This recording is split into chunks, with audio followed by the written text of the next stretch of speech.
बहुत समय पहले की बात है। एक घना जंगल था जिसमें हर प्रकार के जानवर चैन से रहते थे। इस जंगल का राजा था शेर, जिसका नाम था विक्रम। विक्रम ताकतवर और बुद्धिमान था, लेकिन कभी-कभी उसका गुस्सा उसकी बुद्धि पर भारी पड़ जाता था। उसी जंगल में दो और खास दोस्त रहते थे। एक चंचल बंदर जिसका नाम था मणि, और एक सुंदर और तेज दौड़ने वाला हिरन जिसका नाम था चिराग। मणि और चिराग बचपन से ही अच्छे दोस्त थे।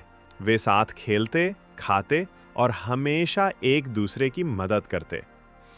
कुछ महीनों से जंगल में कुछ अजीब हो रहा था। छोटे जानवर गायब होने लगे थे। कोई नहीं जानता था कि ये सब कौन कर रहा है।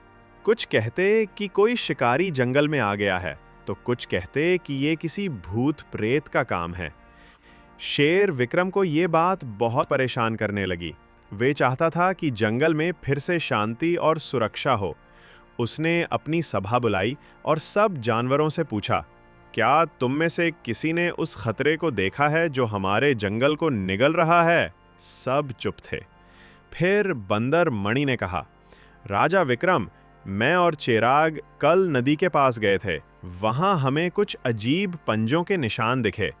वो किसी जानवर के नहीं लग रहे थे। विक्रम गंभीर हो गया। उसने कहा, हमें उस रहस्य को सुलझाना होगा।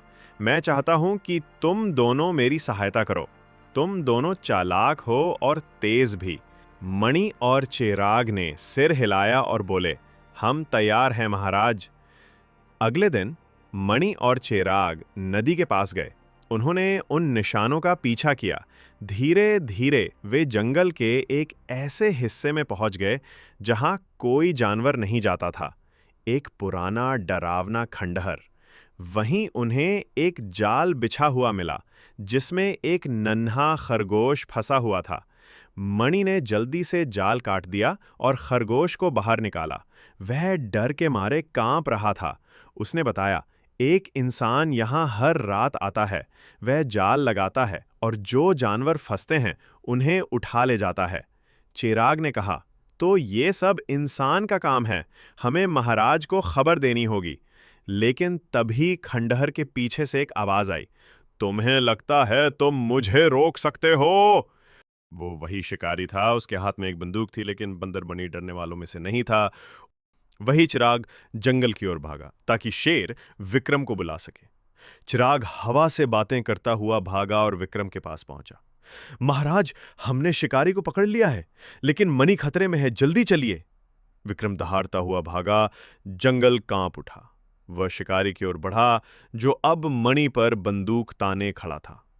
तभी विक्रम ने छलांग लगाई और शिकारी भागने लगा, लेकिन जंगल के जानवर अब जाग चुके थे। उन्होंने शिकारी को चारों ओर से घेर लिया। विक्रम ने गरज कर कहा, तुमने हमारे बच्चों को चुराया, हमारे जंगल में जाल बिछाया, अब तुम यहां से जिंदा नहीं जा सकते। लेकिन तभी मणि बोला, महाराज, क्या हमें उसे मारना ही होगा?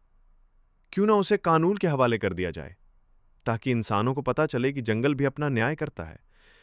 विक्रम ने सोचा और सिर हिलाया। शिकारी को जंगल के बाहर गांव के चौकीदार के पास ले जाया गया, जहां उसे सजा मिली। दूसरे दिन ही उस घटना के बाद जंगल में फिर से शांति लौट आई। जानवरों को मणि और चिराग की बहादुरी का गर्व हुआ। विक्रम ने घोषणा की, आज से मणि और चिराग को जंगल प्रहरी की उपाधि दी जाती है। ये हमारे सुरक्षा प्रहरी होंगे। बंदर मणि ने कहा, महाराज, हमें जो सम्मान मिला है उसके लिए हम आभारी हैं, लेकिन असली ताकत एकता में है। अगर हम सब मिलकर जंगल की रक्षा करें तो कोई शिकारी कभी सफल नहीं होगा। चिराग ने मुस्कुराकर कहा, और डर को मात देने के लिए जरूरी है दोस्ती, साहस और धैर्य।